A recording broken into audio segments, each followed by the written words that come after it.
Hello everybody. सबसे पहले सामने सारा ने मेरी तरफ से राम राम। ये मैं तारा सारा का स्वागत करूँ मेरे यूट्यूब के channel message rule reasoning study पे।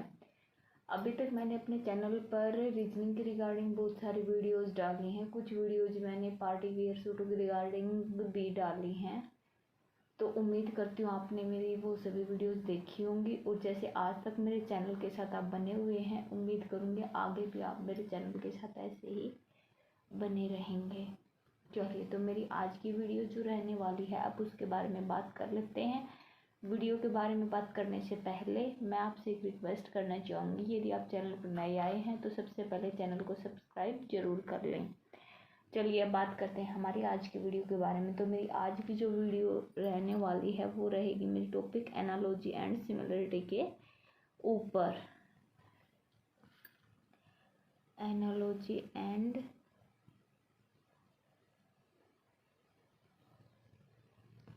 सिमिलरिटी जो हमारा टॉपिक है वो रीजनिंग के रिगार्डिंग ही है। इसके इम्पोर्टेंट क्वेश्चंस के बारे में मैं आज बात करने वाली हूँ।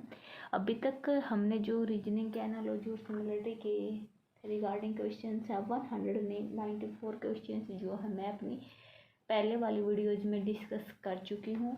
आज मैं बात करूँगी आपके सामने 195 क्वेश्चन के बारे में, ठीक है। तो चलिए अब हम बात कर लेते हैं हमारे आज के इस क्वेश्चन के बारे में। क्वेश्चन नंबर 195 क्वेश्चन जो है हमें यहाँ पर क्या कहता है कि अग्नि जलाना question mark and question mark, ठीक है। चलिए अब हम अपने ऑप्शंस को देख लेते हैं कि हमारे पास यहाँ पर आंसर तो हम तभी जान पाएंगे जब पहले हम अपने ऑप्शंस को देखेंगे कि हमारे पास ऑप्शन जो है वो क्या दिए गए हैं और उन ऑप्शंस में से हमारा जो राइट आंसर है वो हमारा यहाँ पर क्या रहेगा। तो चलिए अब हम यहाँ पर ऑप्शंस की बात करते हैं। तो हमारे पास यहाँ पर ऑप्शन फर्स्ट दिया गया है पानी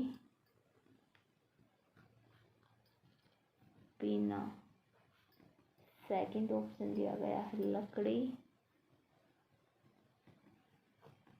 और पेड़, थर्ड ऑप्शन हमें यहाँ पर दिया गया है बर्फ जमाना और फोर्थ और लास्ट ऑप्शन हमें यहाँ पर दिया गया है फूल और गुलाब, ठीक है। समझ में आया? यह जो हमें यहाँ पर क्वेश्चन दिया गया है और यह क्वेश्चन हमें यहाँ पर दिया गया है और यह जो ऑप्शंस हमें दिए गए हैं। अब इन ऑप्शंस में से हमें अपने क्वेश्चन के अकॉर्डिंग जो हमारा राइट आंसर रहेगा यहाँ पर एनालॉजी एंड सिमिलरिटी को लेकर हमें वो चीज़ यहाँ पर अब क्या करनी है, गिवन करनी है, ठीक है। चलिए तो अब हम बात कर लेते हैं हमारे क्वेश्चन के बारे में। तो हमारा यह जो क्वेश्चन है 195 क्वेश्चन जो कहता है, इसमें सिमिलरिटी यदि हम देखें तो यहाँ पर हमें क्या सिमिलरिटी दी गई है, अग्नि और जलाना। अग्नि और जलाना इन दोनों में आपस में क्या सिमिलरिटी होती है, बेसिक सी बात है, हर किसी को पता होगा। अग्नि और जलाना, अग्नि जो होती है हमारी किसी वस्तु को जलाने का कार्य करती है, तो इन दोनों में आपस में सिमिलरिटी है। अब वही सिमिलरिटी हमें अपने ऑप्शंस में देखनी है कि कौन से ऑप्शन में हमें वो सिमिलरिटी दी गई है जो हमारी सिमिलरिटी यहाँ पर दी गई है, यानी कि अग्नि जलाने का कार्य करती है। उसी प्रकार से अब हम अपने ऑप्शंस को देखेंगे कि वो सिमिलरिटी हमें अपने किस ऑप्शन में यहाँ पर दिख रही है। पानी पीना, पानी और पीना इन दोनों में आपस में सिमिलरिटी तो है, पर वो सिमिलरिटी नहीं है जो हमें यहाँ पर अपने ऑप्शन के अंदर क्वेश्चन में हमें दी गई है। यानी कि अग्नि का कार्य है जलाने का, पानी का कार्य नहीं है पीने का, ठीक है। लकड़ी और पेड़, हाँ पेड़ से लकड़ी बनती है लेकिन लकड़ी का कार्य नहीं है पेड़, तो वो सिमिलरिटी हमें यहाँ पर भी नहीं दी गई है जो सिमिलरिटी हमें अपने क्वेश्चन में दी गई है।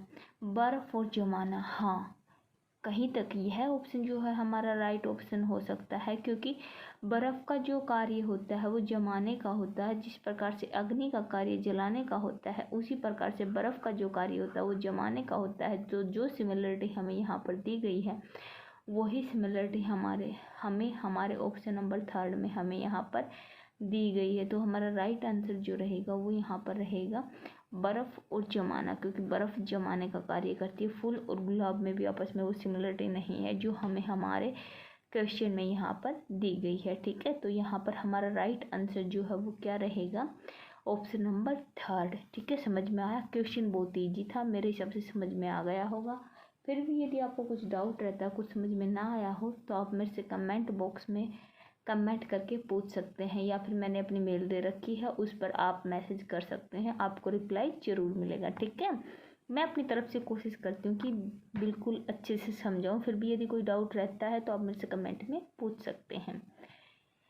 चलिए अब हम बात कर लेते हैं हमारे क्वेश्चन की इम्पोर्टेंस के बारे में। तो यदि हम इम्पोर्टेंस के बारे में बात करते हैं तो हमारा यह जो क्वेश्चन है, एसएससी जो हमारी सीजीएल की टायर फर्स्ट की जो हमारी परीक्षा हुई थी, सीबीई की जो 2017 में हुई थी, उसमें यह क्वेश्चन जो है आया हुआ है, और इसलिए यह क्वेश्चन जो है इम्पोर्टेंट है। ठीक है, समझ में आया? मेरे हिसाब से समझ में आ ही गया होगा।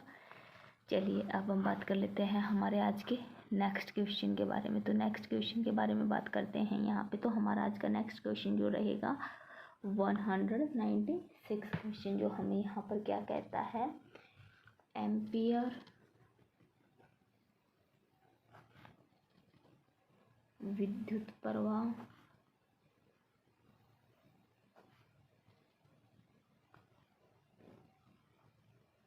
फैदम और क्वेश्चन मार्क। ठीक है, चलिए अब हम अपने क्वेश्चन की सिमिलरिटी को देखने से पहले एक बार ऑप्शंस को देख लेते हैं कि हमें यहाँ पर ऑप्शंस जो है वो क्या दिए गए हैं। तो फर्स्ट ऑप्शन हमें यहाँ पर क्या दिया गया है, जल की गहराई।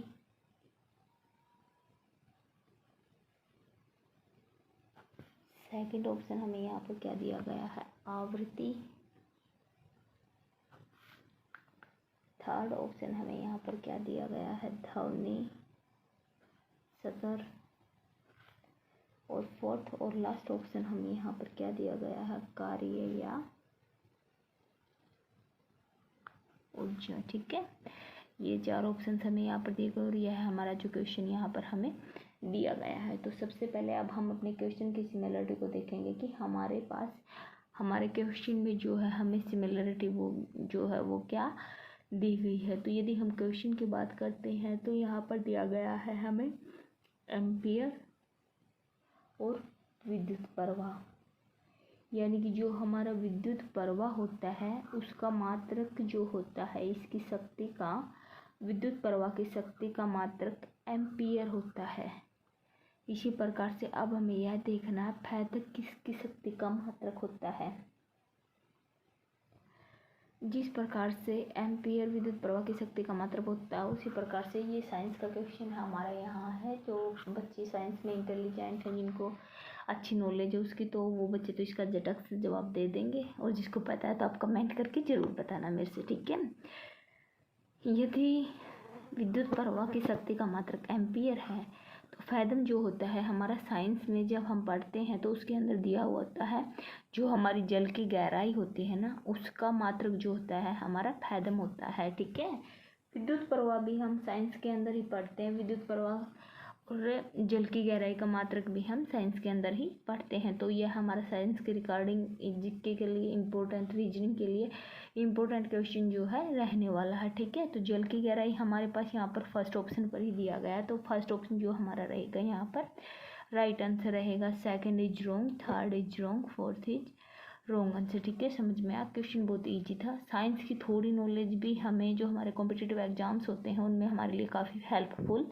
रहती है।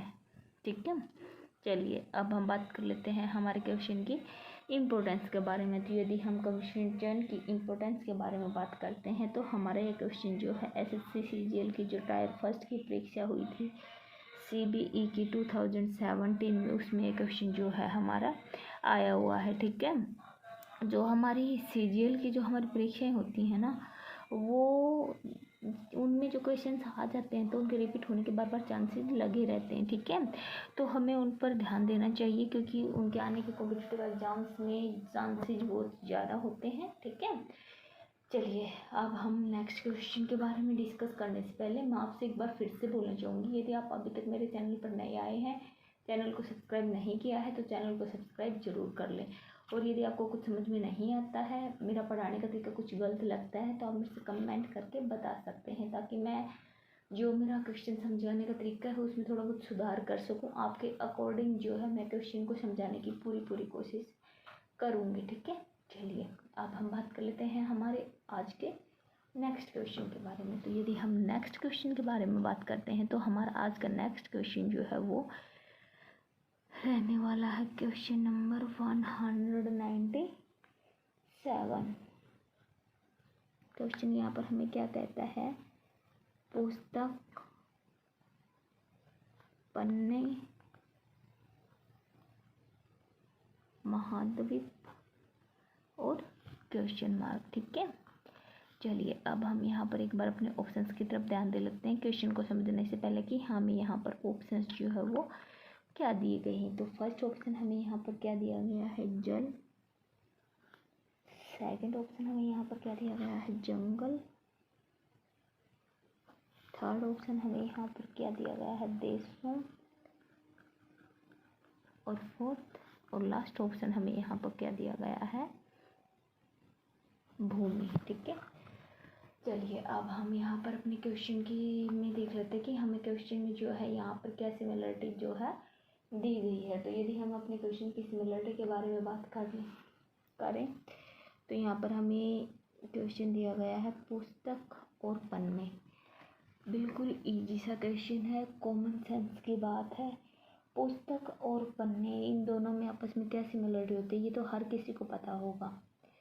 जो बहुत सारे पन्ने होते हैं ना उनको मिलाकर क्या बनता है, पुस्तक बनती है, ठीक है। अब उसी प्रकार से जिस प्रकार से पन्नों के मिलने से पुस्तक बनती है, अब वो चीज़ हमें देखने की किस चीज़ को मिलाने से जो है महाद्वीप बनता है।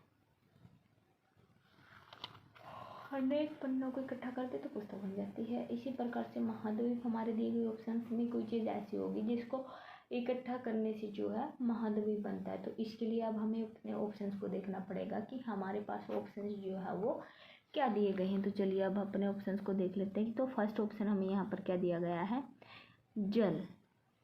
जल के पन्नों के मिलने से पुस्तक मिलती है, उसी प्रकार जल के मिलने से महाद्वीप तो नहीं बनेगा। तो फर्स्ट ऑप्शन जो है हमारा यहाँ पर रहेगा रॉन्ग आंसर, ठीक है। सेकंड जंगल, जंगल के मिलने से भी महाद्वीप नहीं बनेगा, वो सिमिलरिटी हमें यहाँ पर नहीं दिख रही जो हमारे क्वेश्चन में हमें दिखाई गई है। तो सेकंड इज हमारा रॉन्ग आंसर। थर्ड है हमारे पास देशों, हाँ ये हमारा राइट आंसर रहेगा, क्योंकि जब अनेक देश मिल जाते हैं, जिस प्रकार से अनेक पन्ने मिलकर पुस्तक बना लेते हैं, उसी प्रकार से जब अनेक देश मिल जाते हैं तो उसको हम क्या बोलते हैं, महाद्वीप बोलते हैं। तो थर्ड ऑप्शन हमारा रहेगा यहाँ पर राइट आंसर, ठीक है। और लास्ट एंड फोर्थ ऑप्शन हमारा भूमि रहेगा यहाँ पर रॉन्ग आंसर, ठीक है। मेरे हिसाब से समझ में आ गया, क्योंकि क्वेश्चन बिल्कुल कॉमन सेंस का था, बिल्कुल इजी सा क्वेश्चन था, हर किसी को मेरे को लगता है कि आना ही चाहिए ये तो। पर फिर भी मैंने इसलिए इसको बताया क्योंकि ऐसे क्वेश्चन जो होते हैं हमारे कॉम्पिटिटिव एग्जाम्स में आने के चांसेस बहुत ज़्यादा रहते हैं, तो इन्हें हमें अपनी प्रिपरेशन में रखना चाहिए, ठीक है। चलिए अब हम बात कर लेते हैं हमारे इस क्वेश्चन की इम्पोर्टेंस के बारे में।